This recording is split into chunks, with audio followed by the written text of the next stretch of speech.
가족. 참 따뜻하면서도 때로는 가슴 시린 상처를 남기는 이름입니다. 세상 가장 가까운 사이이기에 우리는 서로에게서 가장 큰 위로를 받지만 때로는 그 누구보다 깊은 상처를 주고받기도 하죠. 한 지붕 아래 같은 피를 나누고도 서로 다른 생각과 마음으로 부딪히는 것이 바로 가족이라는 관계일지도 모릅니다. 오늘 이 깊이 있는 이야기에 귀 기울여 주시는 여러분의 삶에 늘 평안과 축복이 함께하기를 기원합니다. 잠시 시간을 내어 저희 채널을 구독하고 좋아요를 눌러주시는 것은 이처럼 따뜻한 이야기의 온기를 더 많은 분들과 나누는 소중한 나눔이 될 것입니다. 여러분의 작은 손길이 저희에게는 큰 힘이 됩니다. 자, 그럼 지금부터 한 가족 안에서 피어난 오해와 갈등, 그리고 그 속에서 느꼈던 한 여성의 아픈 마음의 기록을 함께 따라가 보겠습니다. 저는 이제 40줄에 들어선 두 아들의 엄마입니다. 아이들을 키우다 보니 한 뱃속에서 나왔어도 어쩜 이리 성격이 다른지 매일같이 새로운 것을 느낍니다. 저희 아이들도 하루가 멀다 하고 티격태격 싸우지만 또 어느새 서로를 챙겨주는 모습을 보면 가족이란 게 참 신기하다는 생각이 들곤 하죠. 피를 나눈 형제도 이렇게 다투는데 결혼이라는 인연으로 맺어진 가족은 오죽할까요? 서로가 살아온 환경도 가치관도 너무나 다른 사람들이기에 어쩌면 갈등은 당연한 것일지도 모릅니다. 하지만 그 다름을 인정하지 못하고 감정의 골이 깊어질 때 관계는 걷잡을 수 없이 무너지기도 합니다. 저 또한 한때는 가족 간의 갈등으로 혹독한 시간을 보냈던 사람입니다. 오늘 용기를 내어 저의 이야기를 들려드리고자 합니다. 저희 친정은 부모님과 오빠, 그리고 저 이렇게 4식구였습니다. 제가 어릴 적 부모님 두 분 모두 맞벌이를 하셨지만 형편은 늘 넉넉하지 않았습니다. 많은 한국의 가정이 그랬듯 저희 역시 한 달 벌어 한 달을 겨우 살아내는 그야말로 평범하고 가난한 집이었죠. 그러던 제가 중학생이 되던 해 그나마 그럭저럭 굴러가던 저희 집에 거대한 폭풍이 몰아쳤습니다. 가장이 착하면 집안이 망한다는 옛말이 있는데 저희 집이 딱 그 짝이었습니다. 인정 많고 사람 좋으셨던 아버지가 가장 친한 친구의 빚보증을 서주셨는데 그 친구분이 돈을 갚지 않고 야반도주를 해버린 겁니다. 그 막대한 빚은 고스란히 저희 가족의 몫이 되었습니다. 그날 이후 집에는 웃음소리가 사라졌습니다. 매일같이 빚 독촉 전화가 울렸고 부모님은 하루도 빠짐없이 서로를 핥히는 말들로 싸우셨습니다. 당신, 이거 어쩔 거야. 당신이 세상에서 제일 믿는다던 그 사람이 우리 뒤통수를 제대로 쳤는데 이제 어쩔 거냐고. 애들은 어떡하고. 남들한테 그렇게 다 퍼줄 시간 있었으면 우리 자식들 얼굴 한 번이라도 더 들여다봤어야지. 나라고 이럴 줄 알았겠어? 딱 한 번만 부탁한다고 눈물로 사정을 하는데 어떻게 매정하게 거절하냐고. 그렇게 무책임하게 말하면 다야? 당신이 다 책임져. 난 몰라. 방문을 닫고 있어도 그 날카로운 말들은 유리 파편처럼 날아와 저와 오빠의 가슴에 박혔습니다. 가난한 살림의 빚까지 더해지자 하루하루를 버텨내는 것 자체가 고역이었습니다. 학교 준비물 하나 제대로 가져가 본 적이 없었고 문제집 한 권 사는 것은 꿈도 꿀 수 없는 사치였습니다. 저보다 4살 많았던 오빠는 자신의 꿈을 모두 접고 고등학교를 졸업하자마자 곧바로 생활 전선에 뛰어들었습니다. 부모님은 빚을 갚느라 정신이 없으셨기에 저희 집의 실질적인 가장은 오빠나 다름없었습니다. 오빠는 멀리 타지에서 힘든 일을 하면서도 한 달에 한 번 집에 올 때마다 제 지갑에 몰래 용돈을 꽂아주고 했습니다. 저는 오빠가 준 그 돈으로 필요한 학용품을 사고 친구들과 떡볶이를 사 먹으며 힘든 시절을 견뎌냈습니다. 시간이 흘러 제가 고등학교를 졸업할 무렵 저는 당연하게 대학 진학을 포기해야 했습니다. 찢어지게 가난한 현실 속에서 대학은 너무나 먼 이야기였으니까요. 결국 저 역시 졸업과 동시에 공장에 취업했습니다. 처음으로 사회생활을 시작하며 남몰래 참 많이도 울었습니다. 설상가상으로 제가 일을 시작할 무렵부터 부모님은 연세 탓에 몸이 자주 아프셨고 일을 쉬는 날이 많아졌습니다. 그럴 때마다 어머니는 제게 부족한 생활비를 부탁하곤 하셨습니다. 영주야, 밥은 먹었니? 일은 할 만하고. 응, 괜찮아. 엄마는, 아버지는 저번에 아프다고 하셨잖아. 괜찮아. 근데 영주야, 혹시 돈 좀 여유 있니? 저번 달에 엄마랑 아빠가 일을 많이 못해서 생활비가 조금 모자라네. 알았어. 걱정 말고 무리하지 마. 내가 보내줄게.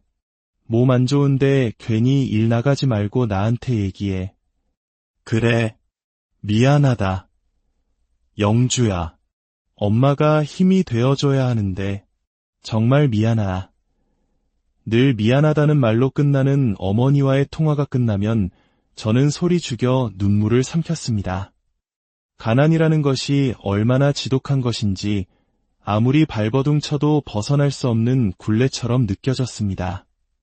그렇게 어둡고 긴 터널을 지나던 저희 가족에게 한 줄기 빛이 비추기 시작한 것은 바로 오빠 덕분이었습니다. 유통업 쪽에서 성실하게 일하던 오빠가 좋은 기회를 만나 작은 사업을 시작하게 된 것입니다. 처음에는 작았지만 오빠의 성실함과 노력 덕분에 사업은 1년, 2년이 지날수록 탄탄하게 자리를 잡았고 수입도 점점 늘어났습니다. 오빠는 가장 먼저 부모님의 남은 빚을 모두 정리했습니다. 그리고 늘 곰팡이가 슬어있던 허름한 빌라에서 방 3개짜리 신축 아파트로 부모님을 모셨습니다.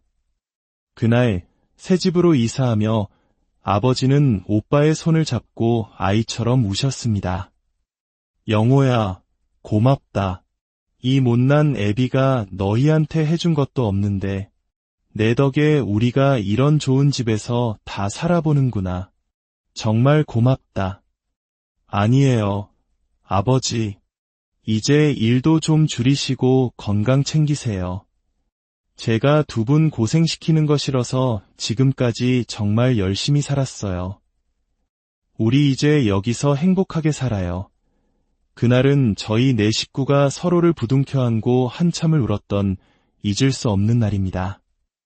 이후 오빠의 사업은 더욱 번창했고 부모님은 더 이상 힘들게 일하지 않으셔도 될 만큼 생활이 안정되었습니다. 그리고 제가 30대 중반이 되었을 때 오빠가 30 후반의 나이에 결혼을 했습니다. 새언니는 참 부지런하고 마음씨 고운 사람이었습니다.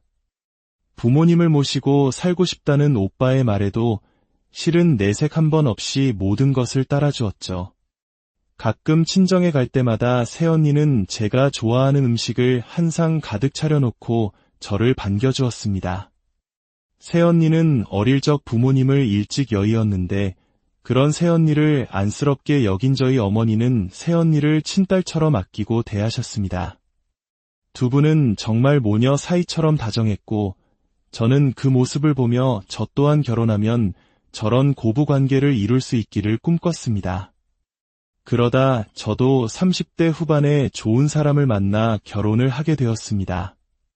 남편은 평범한 직장인이었고 시댁에는 시부모님과 남편, 그리고 결혼한 시동생 내외와 시누이가 있었습니다.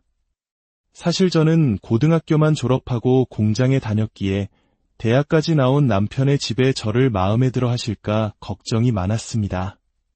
하지만 시부모님은 의외로 저를 무척이나 반겨주셨습니다. 알고 보니 남편이 평생 결혼하지 않고 독신으로 살겠다고 선언했었는데 그런 아들이 갑자기 며느리감을 데려왔으니 얼마나 기쁘셨을까요? 결혼 전 시댁에 처음 인사를 드리러 갔을 때 저는 또 하나의 이상적인 가족의 모습을 보았습니다. 바로 시어머니와 동서의 관계였습니다. 시어머니는 이미 6년차 며느리인 동서를 무척이나 아끼고 챙기는 모습이었습니다. 소연아, 이 복숭아 먹어보렴. 너 복숭아 좋아하잖아. 향도 좋고 아주 달겠다. 우와, 어머님, 이거 진짜 맛있어요. 아주버님 여자친구분께서 과일 보는 눈이 있으시네요. 그러게 말이다. 우리 소연이 시집 오고 나서 언제나 형님 볼까 했는데 결혼 안 한다던 큰아들이 장가 간다니 얼마나 좋은지 몰라. 영주야, 우린 이렇게 편하게 잘 지낸단다. 남들은 고부 갈등이 심하다지만 우린 그런 거 한 번도 없었어. 그치, 소연아. 그러며 어머님, 제가 시집 온 지 6년인데 한 번도 갈등 없었잖아요. 그 화기애애한 모습을 보며 저는 참 좋은 곳으로 시집을 간다고 생각했습니다. 결혼 후 얼마 지나지 않아 저희 부부에게 정말 기쁜 소식이 찾아왔습니다. 바로 제가 임신을 한 것이었습니다. 그것도 쌍둥이를요. 시어머니는 본인 일처럼 기뻐하시며 제게 축하 전화를 하셨습니다. 아이고, 세상에나, 복덩이가 하나도 아니고 둘씩이나 찾아왔구나. 몸은 괜찮니? 뭐 먹고 싶은 거 있으면 언제든지 말하거라. 내가 우리 집 복덩이다. 복덩이. 시댁에 갈 때마다 시부모님은 제가 손 하나 까딱하지 못하게 하셨습니다. 홀몸이 아니니 무조건 쉬어야 한다며 저를 극진히 배려해 주셨죠. 그 덕분에 저는 정말 행복한 임신 기간을 보낼 수 있었습니다. 그렇게 첫째 아들들을 낳고 2년 뒤에 저는 또 둘째를 임신하게 되었습니다. 시댁에서는 당연히 기뻐하셨죠. 그런데 바로 그때부터였습니다. 저와 동서의 관계에 미묘한 균열이 생기기 시작한 것은 어느 날 시댁에서 다 같이 식사를 하고 주방에서 과일을 준비하는데 동서가 제게 툭 쏘아붙이듯 말했습니다. 요즘 세상에 누가 애를 이렇게 많이 낳는다고 상이라도 주는 줄 아나 봐요. 애 낳은 지 얼마나 됐다고 또 임신이래요. 하긴 공장 다니던 사람이니 미래 계획 같은 건 별로 생각 안 하겠죠. 뭐라고요? 동서, 지금 무슨 말을 그렇게 해요? 우리도 다 계획하고 낳는 거예요. 계획이요? 무작정 낳는 게 계획인가? 대기업 다니는 제 주변 여자들은 애 하나 낳는 것도 엄청 신중하던데 형님은 아닌가 봐요. 아무래도 직업 차이가 이런 데서 나오나 싶어서요. 저는 동서의 뜬금없는 말에 너무나 당황스럽고 어이가 없었습니다. 집에 돌아오는 길에 남편에게 이 사실을 털어놓자 남편은 한숨을 쉬며 동선의 사정을 이야기해 주었습니다. 결혼한 지 10년이 다 되도록 아이가 생기지 않아 동서가 많이 힘들어한다는 것이었습니다.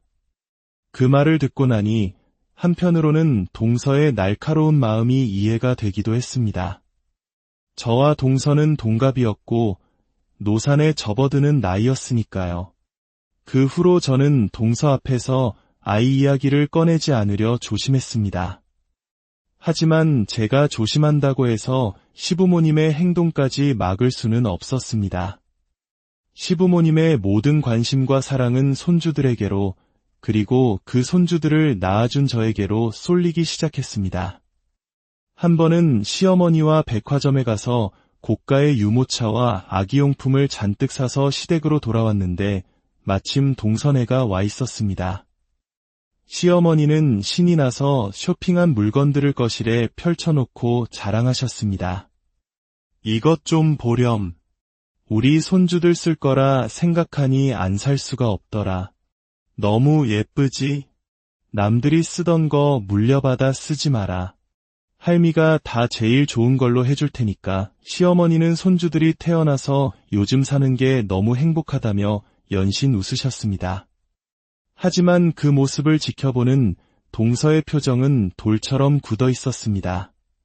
저는 그런 동서의 눈치를 보느라 마음이 편치 않았습니다. 심지어 시어머니는 동서에게 내 형님이 애 둘 씻기려면 힘드니 가서 목욕물 좀 받아놔라 와 같은 지시를 아무렇지 않게 내리셨습니다.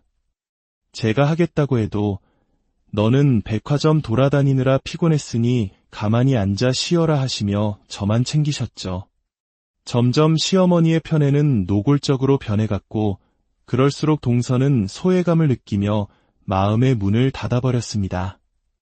한 번은 첫째 아이 생일이라 다 같이 모인 자리에서 시어머니는 표정이 어두운 동서를 보더니 몸이 안 좋으면 오지를 말아야지. 애들한테 병이라도 옮기면 어쩌려고 그러냐. 애가 없으니 그런 생각도 못하지라며 면박을 주었습니다. 상처받은 동서는 그 길로 집을 나가버렸고 저는 너무나 당황스러워 시어머니께 동서를 좀 더 챙겨달라고 조심스럽게 부탁드렸습니다. 하지만 한번 틀어진 동서의 마음은 좀처럼 돌아오지 않았습니다. 제가 설거지를 하겠다고 하자 동서는 착한 척하지 말아요. 어머님 사랑 형님이 다 받으니까 좋아요. 라며 저를 밀치기까지 했습니다. 동서의 생일을 축하해 주려고 선물을 사들고 집 근처로 찾아갔을 때는 제가 건넨 선물 상자를 땅바닥에 내동댕이 치며 이딴 싸구려 구두로 내 마음을 돌릴 수 있을 것 같아요. 공장 다니는 사람이 버는 월급 뻔하지. 그 푼돈으로 사람 마음 사려고 하지 마요. 라는 모욕적인 말까지 퍼부었습니다. 온 가족이 이 어색하고 불편한 관계를 풀어보려 노력했지만 동서는 요지부동이었습니다. 오히려 시어머니가 동서의 굳은 표정을 나무랄 때마다 갈등은 더 커져만 갔습니다. 결국 동서는 시댁의 발길을 끈다시피 했습니다. 사건이 터진 것은 바로 어느 명절날이었습니다. 오랜 설득 끝에 동서가 명절을 새러 시댁에 오기로 했습니다. 그날 저는 남편이 얼마 전 사준 원피스를 곱게 차려입고 시댁으로 향했습니다. 시댁 식구들이 잠시 외출하고 저와 동서 둘만 주방에 남아 음식을 준비하게 되었습니다. 아무도 없다고 생각했는지 동서는 제게 노골적으로 시비를 걸기 시작했습니다. 참나, 원피스까지 차려입고 오셨네. 호박에 줄 긋는다고 수박 되나? 딱 봐도 싸구려 옷 같은데 그리곤 반말로 저를 몰아붙였습니다. 착한 척 동서 하지마. 짜증나니까. 어디서 공장이나 다니던 게 대기업 다니는 나랑 동갑이라고 맘먹으려고 들어? 너 아들 둘 낳았다고 시댁 식구들 마음 홀라당 뺏으려고 작정한 거지? 내가 너 같은 여우들 수법 모를 줄 알아? 동서, 말이 너무 심한 거 아니야? 시끄러워. 너 때문에 내 인생 망쳤어. 너 같은 생산직만 아니었으면 내가 이 집에서 이런 대접받을 사람이 아니라고. 다 너 때문이야. 동서가 제게 윽박을 지르며 저를 몰아세우던 바로 그 순간이었습니다. 거실에서 날카로운 목소리가 들려왔습니다. 너 지금 뭐라고 그랬니? 돌아보니 아무도 없는 줄 알았던 거실에 시어머니가 서 계셨습니다. 저희가 나누는 대화를 모두 듣고 계셨던 겁니다. 어디서 버르장머리 없이 내 형님한테 그따위 막말을 해. 내가 대기업 다니면 사람을 그렇게 무시해도 되는 거냐? 가정교육을 어떻게 받았길래 이 모양이야. 어머님, 왜 저한테만 그러세요? 시끄러워. 내 형님이 착해서 가만히 있으니 아주 기어오르는구나. 시어머니는 불같이 화를 내셨고 동서와 시어머니 사이에 걷잡을 수 없는 말다툼이 벌어졌습니다. 제가 중간에서 말려보려 했지만 소용이 없었습니다. 결국 동서는 눈물을 흘리며 소리쳤습니다. 네, 알겠습니다. 저희 집 며느리 안 할게요. 잘난 큰며느님이랑 평생 행복하게 사세요. 그 말을 끝으로 동서는 그대로 시댁 대문을 박차고 나가버렸습니다. 모두가 함께 웃고 즐거워야 할 명절날, 저희 가족은 그렇게 산산조각 나고 말았습니다. 그날의 상처는 너무나 깊었고 그 이후로 저희 가족은 예전의 모습, 가족, 참 따뜻하면서도 때로는 가슴 시린 상처를 남기는 이름입니다. 세상 가장 가까운 사이이기에 우리는 서로에게서 가장 큰 위로를 받지만 때로는 그 누구보다 깊은 상처를 주고받기도 하죠. 한 지붕 아래 같은 피를 나누고도 서로 다른 생각과 마음으로 부딪히는 것이 바로 가족이라는 관계일지도 모릅니다. 오늘 이 깊이 있는 이야기에 귀 기울여 주시는 여러분의 삶에 늘 평안과 축복이 함께하기를 기원합니다. 잠시 시간을 내어 저희 채널을 구독하고 좋아요를 눌러주시는 것은 이처럼 따뜻한 이야기의 온기를 더 많은 분들과 나누는 소중한 나눔이 될 것입니다. 여러분의 작은 손길이 저희에게는 큰 힘이 됩니다. 자, 그럼 지금부터 한 가족 안에서 피어난 오해와 갈등, 그리고 그 속에서 느꼈던 한 여성의 아픈 마음의 기록을 함께 따라가 보겠습니다. 저는 이제 40줄에 들어선 두 아들의 엄마입니다. 아이들을 키우다 보니 한 뱃속에서 나왔어도 어쩜 이리 성격이 다른지 매일같이 새로운 것을 느낍니다. 저희 아이들도 하루가 멀다 하고 티격태격 싸우지만 또 어느새 서로를 챙겨주는 모습을 보면 가족이란 게 참 신기하다는 생각이 들곤 하죠. 피를 나눈 형제도 이렇게 다투는데 결혼이라는 인연으로 맺어진 가족은 오죽할까요? 서로가 살아온 환경도 가치관도 너무나 다른 사람들이기에 어쩌면 갈등은 당연한 것일지도 모릅니다. 하지만 그 다름을 인정하지 못하고 감정의 골이 깊어질 때 관계는 걷잡을 수 없이 무너지기도 합니다. 저 또한 한때는 가족 간의 갈등으로 혹독한 시간을 보냈던 사람입니다. 오늘 용기를 내어 저의 이야기를 들려드리고자 합니다. 저희 친정은 부모님과 오빠, 그리고 저, 이렇게 4식구였습니다. 제가 어릴 적 부모님 두 분 모두 맞벌이를 하셨지만 형편은 늘 넉넉하지 않았습니다. 많은 한국의 가정이 그랬듯 저희 역시 한 달 벌어 한 달을 겨우 살아내는 그야말로 평범하고 가난한 집이었죠.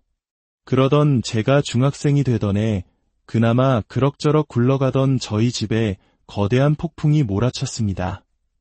가장이 착하면 집안이 망한다는 옛말이 있는데 저희 집이 딱 그 짝이었습니다. 인정 많고 사람 좋으셨던 아버지가 가장 친한 친구의 빚보증을 서주셨는데 그 친구분이 돈을 갚지 않고 야반도주를 해버린 겁니다. 그 막대한 빚은 고스란히 저희 가족의 몫이 되었습니다. 그날 이후 집에는 웃음소리가 사라졌습니다. 매일같이 빚 독촉 전화가 울렸고 부모님은 하루도 빠짐없이 서로를 핥히는 말들로 싸우셨습니다. 당신, 이거 어쩔 거야. 당신이 세상에서 제일 믿는다던 그 사람이 우리 뒤통수를 제대로 쳤는데 이제 어쩔 거냐고. 애들은 어떡하고. 남들한테 그렇게 다 퍼줄 시간 있었으면 우리 자식들 얼굴 한 번이라도 더 들여다봤어야지. 나라고 이럴 줄 알았겠어? 딱 한 번만 부탁한다고 눈물로 사정을 하는데 어떻게 매정하게 거절하냐고. 그렇게 무책임하게 말하면 다야? 당신이 다 책임져. 난 몰라. 방문을 닫고 있어도 그 날카로운 말들은 유리 파편처럼 날아와 저와 오빠의 가슴에 박혔습니다. 가난한 살림의 빚까지 더해지자 하루하루를 버텨내는 것 자체가 고역이었습니다. 학교 준비물 하나 제대로 가져가 본 적이 없었고 문제집 한 권 사는 것은 꿈도 꿀 수 없는 사치였습니다. 저보다 4살 많았던 오빠는 자신의 꿈을 모두 접고 고등학교를 졸업하자마자 곧바로 생활 전선에 뛰어들었습니다. 부모님은 빚을 갚느라 정신이 없으셨기에 저희 집의 실질적인 가장은 오빠나 다름없었습니다. 오빠는 멀리 타지에서 힘든 일을 하면서도 한 달에 한 번 집에 올 때마다 제 지갑에 몰래 용돈을 꽂아주고 했습니다. 저는 오빠가 준 그 돈으로 필요한 학용품을 사고 친구들과 떡볶이를 사 먹으며 힘든 시절을 견뎌냈습니다. 시간이 흘러 제가 고등학교를 졸업할 무렵 저는 당연하게 대학 진학을 포기해야 했습니다. 찢어지게 가난한 현실 속에서 대학은 너무나 먼 이야기였으니까요. 결국 저 역시 졸업과 동시에 공장에 취업했습니다. 처음으로 사회생활을 시작하며 남몰래 참 많이도 울었습니다. 설상가상으로 제가 일을 시작할 무렵부터 부모님은 연세 탓에 몸이 자주 아프셨고 일을 쉬는 날이 많아졌습니다. 그럴 때마다 어머니는 제게 부족한 생활비를 부탁하곤 하셨습니다. 영주야, 밥은 먹었니? 일은 할 만하고. 응, 괜찮아. 엄마는, 아버지는 저번에 아프다고 하셨잖아. 괜찮아. 근데 영주야, 혹시 돈 좀 여유 있니? 저번 달에 엄마랑 아빠가 일을 많이 못해서 생활비가 조금 모자라네. 알았어. 걱정 말고 무리하지 마. 내가 보내줄게. 몸 안 좋은데 괜히 일 나가지 말고 나한테 얘기해. 그래. 미안하다. 영주야. 엄마가 힘이 되어줘야 하는데 정말 미안하다. 늘 미안하다는 말로 끝나는 어머니와의 통화가 끝나면 저는 소리 죽여 눈물을 삼켰습니다. 가난이라는 것이 얼마나 지독한 것인지 아무리 발버둥 쳐도 벗어날 수 없는 굴레처럼 느껴졌습니다. 그렇게 어둡고 긴 터널을 지나던 저희 가족에게 한 줄기 빛이 비추기 시작한 것은 바로 오빠 덕분이었습니다. 유통업 쪽에서 성실하게 일하던 오빠가 좋은 기회를 만나 작은 사업을 시작하게 된 것입니다. 처음에는 작았지만 오빠의 성실함과 노력 덕분에 사업은 1년, 2년이 지날수록 탄탄하게 자리를 잡았고 수입도 점점 늘어났습니다. 오빠는 가장 먼저 부모님의 남은 빚을 모두 정리했습니다. 그리고 늘 곰팡이가 슬어있던 허름한 빌라에서 방 3개짜리 신축 아파트로 부모님을 모셨습니다. 그날 새 집으로 이사하며 아버지는 오빠의 손을 잡고 아이처럼 우셨습니다. 영호야, 고맙다. 이 못난 애비가 너희한테 해준 것도 없는데 내 덕에 우리가 이런 좋은 집에서 다 살아보는구나. 정말 고맙다. 아니에요, 아버지. 이제 일도 좀 줄이시고 건강 챙기세요. 제가 2분 고생시키는 거 싫어서 지금까지 정말 열심히 살았어요. 우리 이제 여기서 행복하게 살아요. 그날은 저희 4 식구가 서로를 부둥켜 안고 한참을 울었던 잊을 수 없는 날입니다. 이후 오빠의 사업은 더욱 번창했고 부모님은 더 이상 힘들게 일하지 않으셔도 될 만큼 생활이 안정되었습니다. 그리고 제가 30대 중반이 되었을 때 오빠가 30 후반의 나이에 결혼을 했습니다. 새언니는 참 부지런하고 마음씨 고운 사람이었습니다.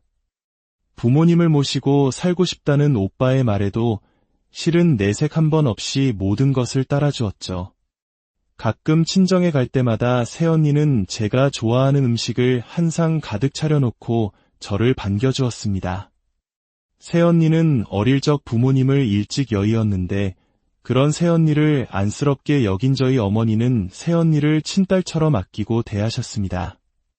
2 분은 정말 모녀 사이처럼 다정했고 저는 그 모습을 보며 저 또한 결혼하면 저런 고부관계를 이룰 수 있기를 꿈꿨습니다.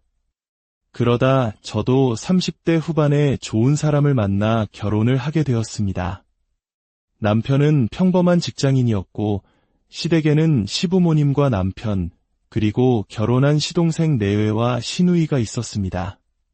사실 저는 고등학교만 졸업하고 공장에 다녔기에 대학까지 나온 남편의 집에 저를 마음에 들어 하실까 걱정이 많았습니다. 하지만 시부모님은 의외로 저를 무척이나 반겨주셨습니다. 알고 보니 남편이 평생 결혼하지 않고 독신으로 살겠다고 선언했었는데 그런 아들이 갑자기 며느리감을 데려왔으니 얼마나 기쁘셨을까요? 결혼 전 시댁에 처음 인사를 드리러 갔을 때 저는 또 하나의 이상적인 가족의 모습을 보았습니다.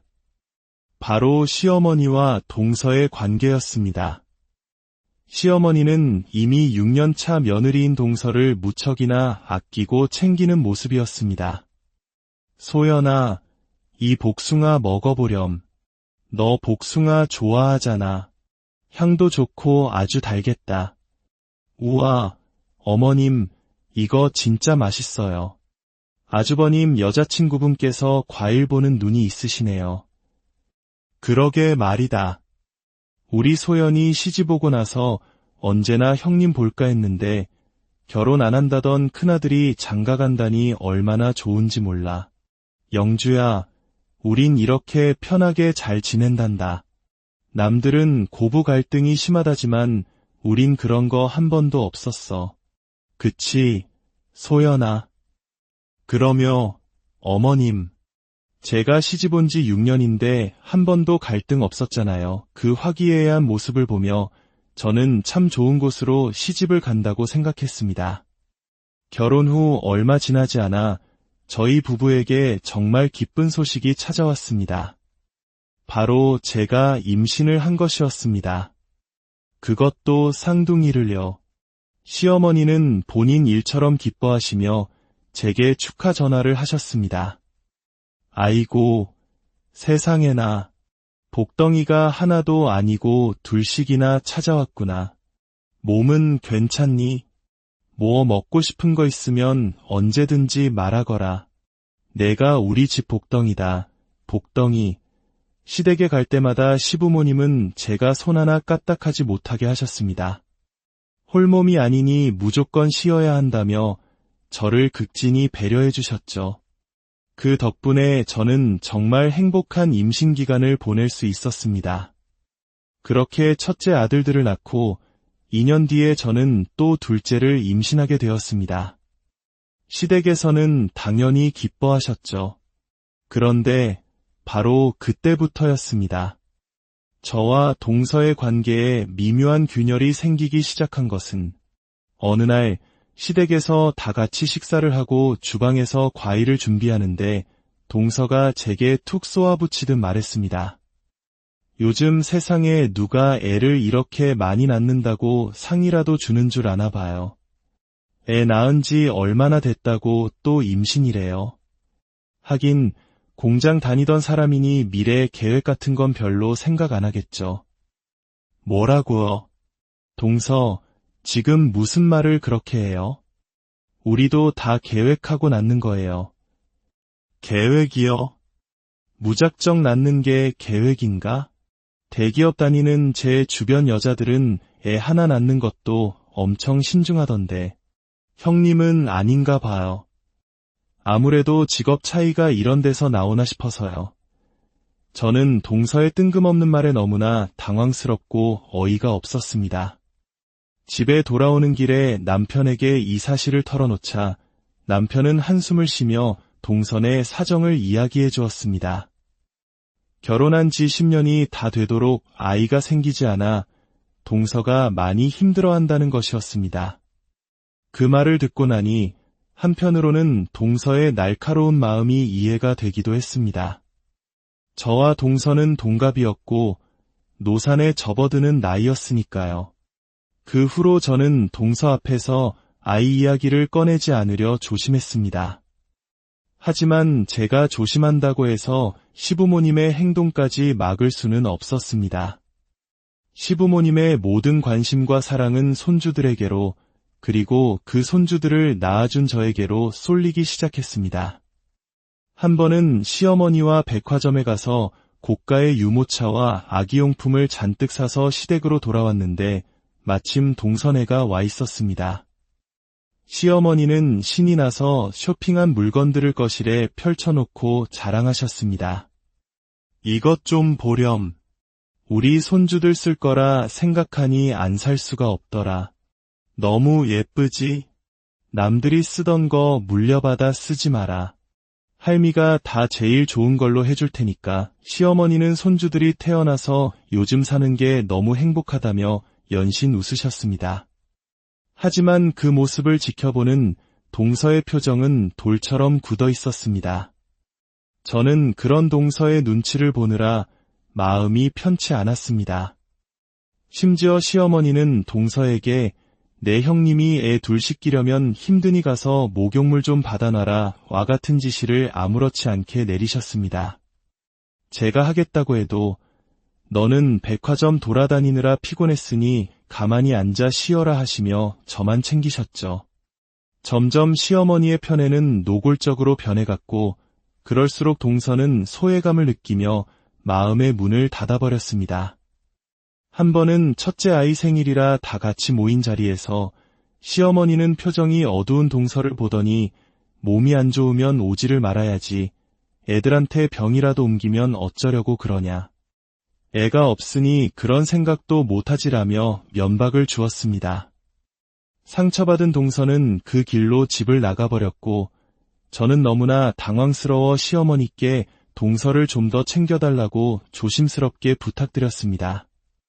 하지만 한번 틀어진 동서의 마음은 좀처럼 돌아오지 않았습니다. 제가 설거지를 하겠다고 하자 동서는 착한 척하지 말아요. 어머님 사랑 형님이 다 받으니까 좋아요. 라며 저를 밀치기까지 했습니다. 동서의 생일을 축하해 주려고 선물을 사들고 집 근처로 찾아갔을 때는 제가 건넨 선물 상자를 땅바닥에 내동댕이 치며 이딴 싸구려 구두로 내 마음을 돌릴 수 있을 것 같아요. 공장 다니는 사람이 버는 월급 뻔하지. 그 푼돈으로 사람 마음 사려고 하지 마요. 라는 모욕적인 말까지 퍼부었습니다. 온 가족이 이 어색하고 불편한 관계를 풀어보려 노력했지만 동서는 요지부동이었습니다. 오히려 시어머니가 동서의 굳은 표정을 나무랄 때마다 갈등은 더 커져만 갔습니다. 결국 동서는 시댁의 발길을 끈다시피 했습니다. 사건이 터진 것은 바로 어느 명절날이었습니다. 오랜 설득 끝에 동서가 명절을 새러 시댁에 오기로 했습니다. 그날 저는 남편이 얼마 전 사준 원피스를 곱게 차려입고 시댁으로 향했습니다.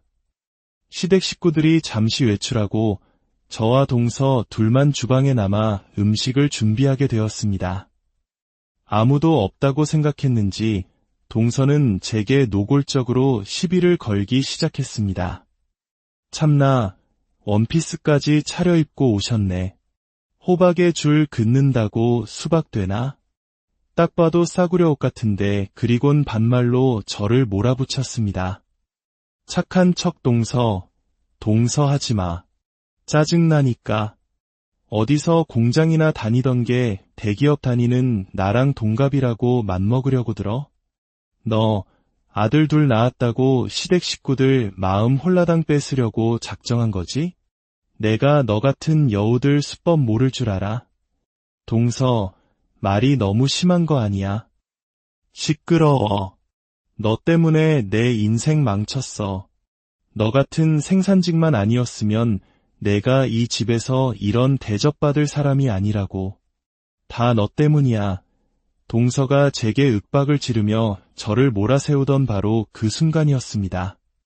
거실에서 날카로운 목소리가 들려왔습니다. 너 지금 뭐라고 그랬니? 돌아보니 아무도 없는 줄 알았던 거실에 시어머니가 서 계셨습니다. 저희가 나누는 대화를 모두 듣고 계셨던 겁니다. 어디서 버르장머리 없이 내 형님한테 그따위 막말을 해. 내가 대기업 다니면 사람을 그렇게 무시해도 되는 거냐? 가정교육을 어떻게 받았길래 이 모양이야. 어머님, 왜 저한테만 그러세요? 시끄러워. 내 형님이 착해서 가만히 있으니 아주 기어오르는구나. 시어머니는 불같이 화를 내셨고 동서와 시어머니 사이에 걷잡을 수 없는 말다툼이 벌어졌습니다.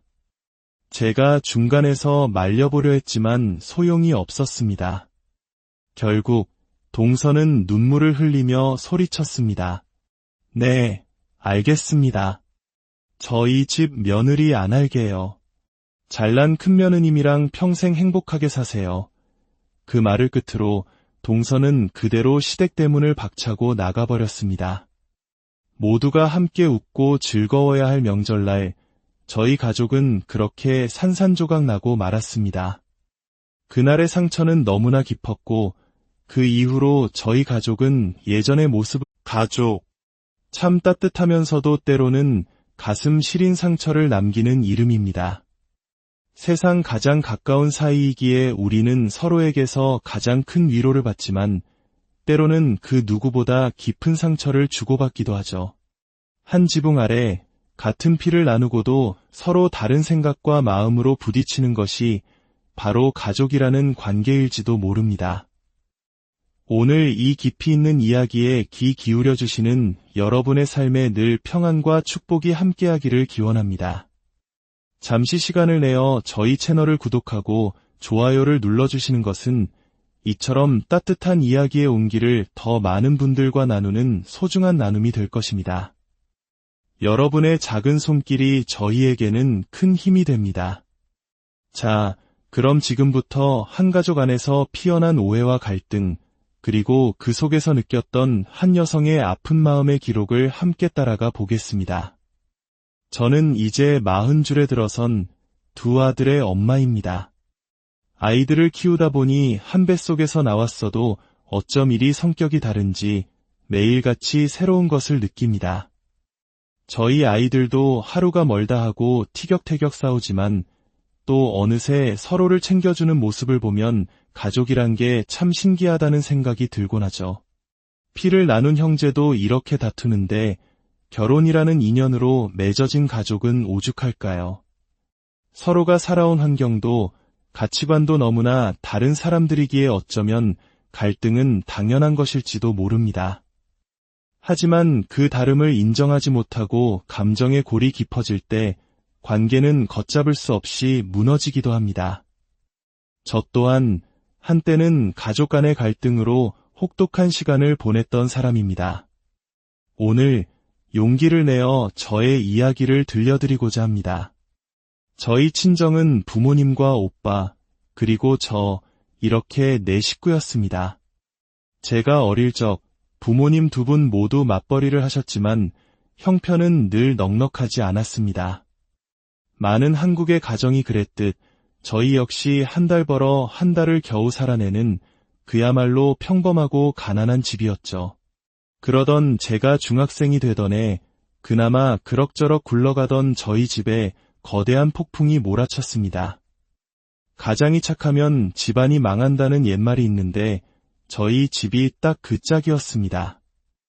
인정 많고 사람 좋으셨던 아버지가 가장 친한 친구의 빚보증을 서주셨는데 그 친구분이 돈을 갚지 않고 야반도주를 해버린 겁니다. 그 막대한 빚은 고스란히 저희 가족의 몫이 되었습니다. 그날 이후 집에는 웃음소리가 사라졌습니다. 매일같이 빚 독촉 전화가 울렸고 부모님은 하루도 빠짐없이 서로를 핥히는 말들로 싸우셨습니다. 당신, 이거 어쩔 거야. 당신이 세상에서 제일 믿는다던 그 사람이 우리 뒤통수를 제대로 쳤는데 이제 어쩔 거냐고. 애들은 어떡하고. 남들한테 그렇게 다 퍼줄 시간 있었으면 우리 자식들 얼굴 한 번이라도 더 들여다봤어야지. 나라고 이럴 줄 알았겠어? 딱 한 번만 부탁한다고 눈물로 사정을 하는데 어떻게 매정하게 거절하냐고. 그렇게 무책임하게 말하면 다야? 당신이 다 책임져. 난 몰라. 방문을 닫고 있어도 그 날카로운 말들은 유리 파편처럼 날아와 저와 오빠의 가슴에 박혔습니다.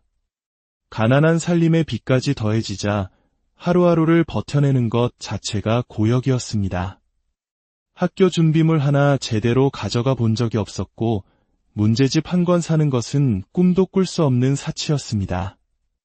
저보다 4살 많았던 오빠는 자신의 꿈을 모두 접고 고등학교를 졸업하자마자 곧바로 생활 전선에 뛰어들었습니다. 부모님은 빚을 갚느라 정신이 없으셨기에 저희 집의 실질적인 가장은 오빠나 다름없었습니다. 오빠는 멀리 타지에서 힘든 일을 하면서도 한 달에 한 번 집에 올 때마다 제 지갑에 몰래 용돈을 꽂아주곤 했습니다. 저는 오빠가 준 그 돈으로 필요한 학용품을 사고 친구들과 떡볶이를 사 먹으며 힘든 시절을 견뎌냈습니다. 시간이 흘러 제가 고등학교를 졸업할 무렵 저는 당연하게 대학 진학을 포기해야 했습니다. 찢어지게 가난한 현실 속에서 대학은 너무나 먼 이야기였으니까요. 결국 저 역시 졸업과 동시에 공장에 취업했습니다. 처음으로 사회생활을 시작하며 남몰래 참 많이도 울었습니다. 설상가상으로 제가 일을 시작할 무렵부터 부모님은 연세 탓에 몸이 자주 아프셨고 일을 쉬는 날이 많아졌습니다. 그럴 때마다 어머니는 제게 부족한 생활비를 부탁하곤 하셨습니다. 영주야, 밥은 먹었니? 일은 할 만하고. 응, 괜찮아. 엄마는, 아버지는 저번에 아프다고 하셨잖아. 괜찮아. 저기, 근데 영주야, 혹시 돈 좀 여유 있니? 저번 달에 엄마랑 아빠가 일을 많이 못해서 생활비가 조금 모자라네. 알았어. 걱정 말고 무리하지 마. 내가 보내줄게. 몸 안 좋은데 괜히 일 나가지 말고 나한테 얘기해. 그래. 미안하다. 영주야. 엄마가 힘이 되어줘야 하는데 정말 미안하다. 늘 미안하다는 말로 끝나는 어머니와의 통화가 끝나면 저는 소리 죽여 눈물을 삼켰습니다. 가난이라는 것이 얼마나 지독한 것인지 아무리 발버둥 쳐도 벗어날 수 없는 굴레처럼 느껴졌습니다. 그렇게 어둡고 긴 터널을 지나던 저희 가족에게 한 줄기 빛이 비추기 시작한 것은 바로 오빠 덕분이었습니다. 유통업 쪽에서 성실하게 일하던 오빠가 좋은 기회를 만나 작은 사업을 시작하게 된 것입니다. 처음에는 작았지만 오빠의 성실함과 노력 덕분에 사업은 1년, 2년이 지날수록 탄탄하게 자리를 잡았고 수입도 점점 늘어났습니다. 오빠는 가장 먼저 부모님의 남은 빚을 모두 정리했습니다. 그리고 늘 곰팡이가 슬어있던 허름한 빌라에서 방 3개짜리 신축 아파트로 부모님을 모셨습니다. 그날 새 집으로 이사하며 아버지는 오빠의 손을 잡고 아이처럼 우셨습니다. 영호야, 고맙다. 이 못난 애비가 너희한테 해준 것도 없는데 내 덕에 우리가 이런 좋은 집에서 다 살아보는구나. 정말 고맙다. 아니에요, 아버지. 이제 일도 좀 줄이시고 건강 챙기세요. 제가 2분 고생시키는 거 싫어서 지금까지 정말 열심히 살았어요. 우리 이제 여기서 행복하게 살아요. 그날은 저희 4 식구가 서로를 부둥켜 안고 한참을 울었던 잊을 수 없는 날입니다.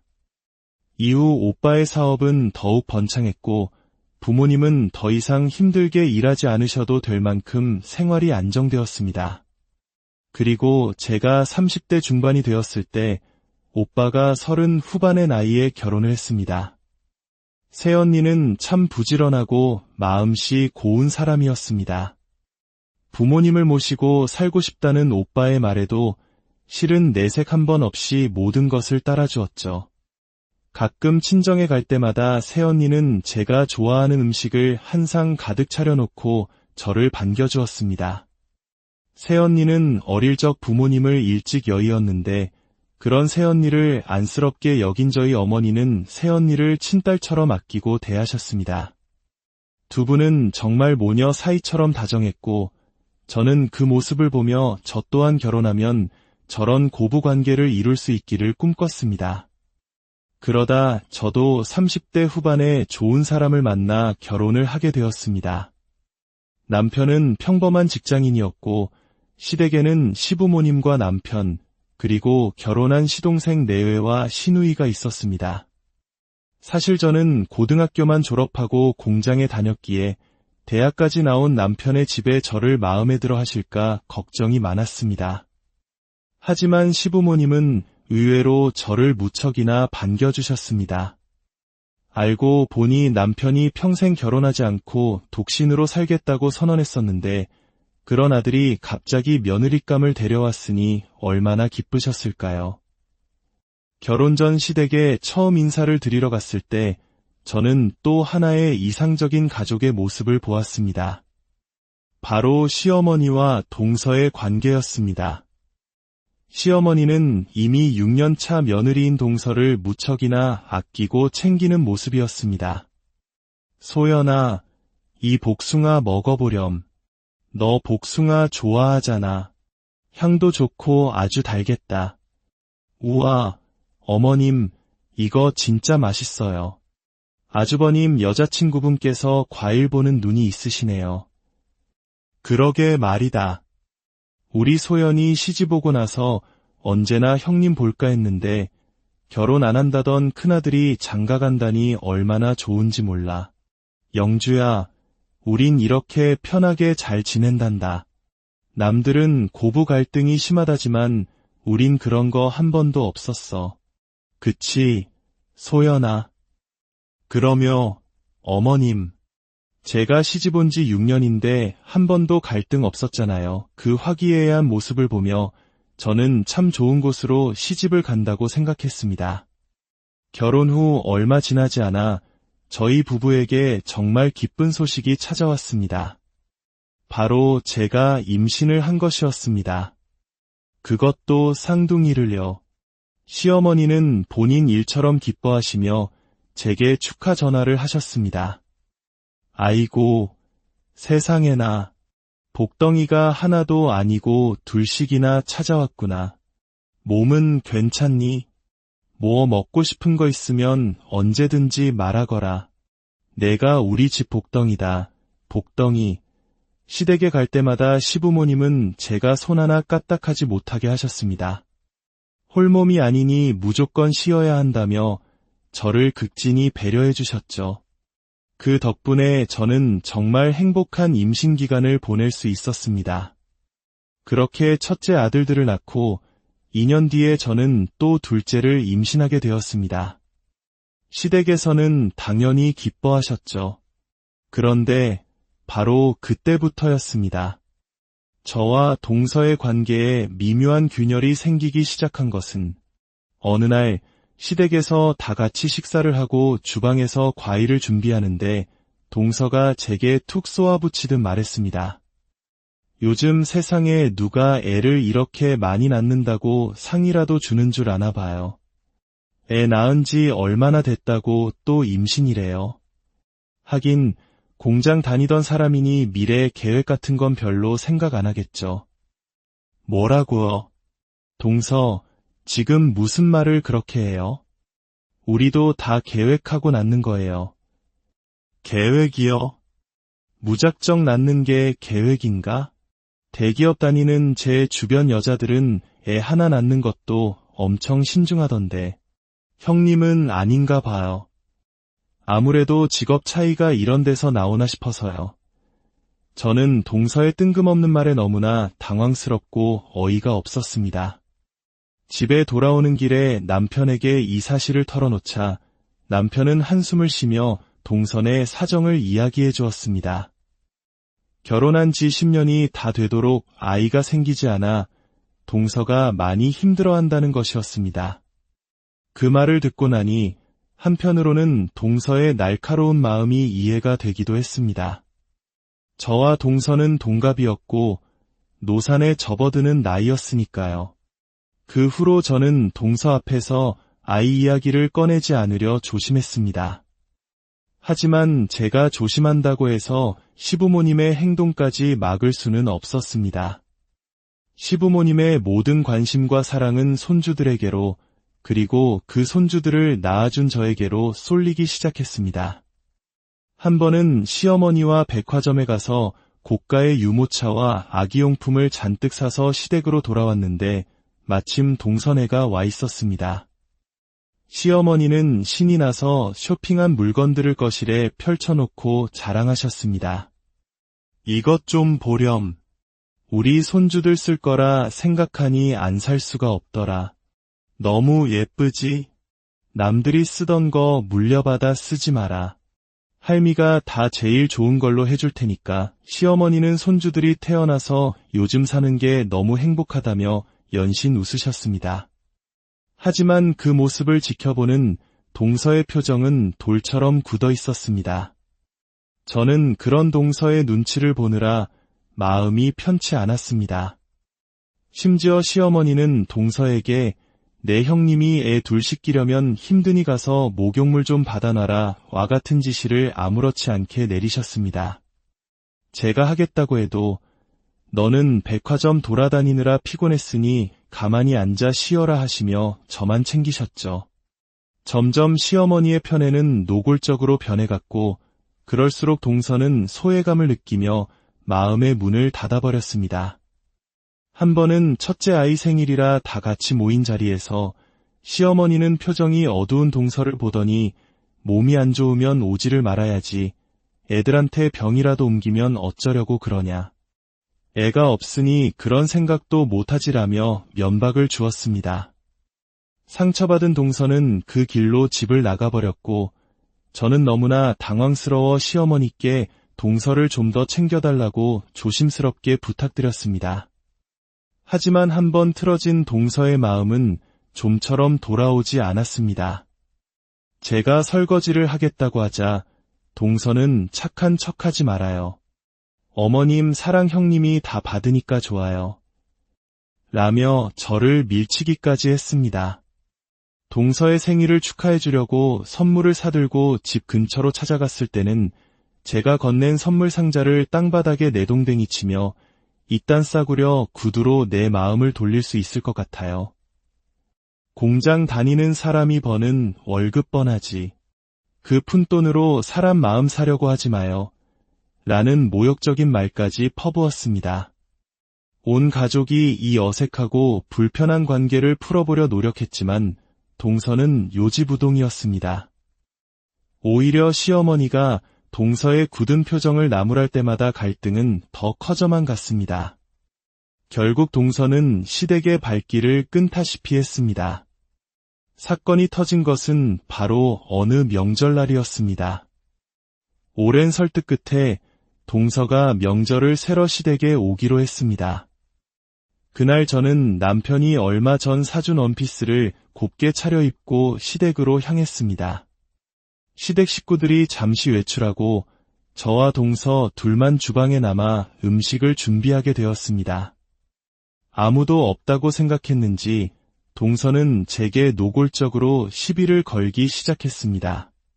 참나, 원피스까지 차려입고 오셨네. 호박에 줄 긋는다고 수박 되나? 딱 봐도 싸구려 옷 같은데. 그리곤 반말로 저를 몰아붙였습니다. 착한 척 동서 하지마. 짜증나니까. 어디서 공장이나 다니던 게 대기업 다니는 나랑 동갑이라고 맘먹으려고 들어? 너 아들 둘 낳았다고 시댁 식구들 마음 홀라당 뺏으려고 작정한 거지? 내가 너 같은 여우들 수법 모를 줄 알아? 동서, 말이 너무 심한 거 아니야? 시끄러워. 너 때문에 내 인생 망쳤어. 너 같은 생산직만 아니었으면 내가 이 집에서 이런 대접받을 사람이 아니라고. 다 너 때문이야. 동서가 제게 윽박을 지르며 저를 몰아세우던 바로 그 순간이었습니다. 거실에서 날카로운 목소리가 들려왔습니다. 너 지금 뭐라고 그랬니? 돌아보니 아무도 없는 줄 알았던 거실에 시어머니가 서 계셨습니다. 저희가 나누는 대화를 모두 듣고 계셨던 겁니다. 어디서 버르장머리 없이 내 형님한테 그따위 막말을 해. 내가 대기업 다니면 사람을 그렇게 무시해도 되는 거냐? 가정교육을 어떻게 받았길래 이 모양이야.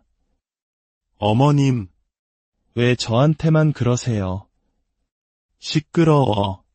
내 형님이 착해서 가만히 있으니 아주 기어오르는구나. 시어머니는 불같이 화를 내셨고 동서와 시어머니 사이에 걷잡을 수 없는 말다툼이 벌어졌습니다. 제가 중간에서 말려보려 했지만 소용이 없었습니다. 결국 동서는 눈물을 흘리며 소리쳤습니다. 네, 알겠습니다. 저희 집 며느리 안 할게요. 잘난 큰며느님이랑 평생 행복하게 사세요.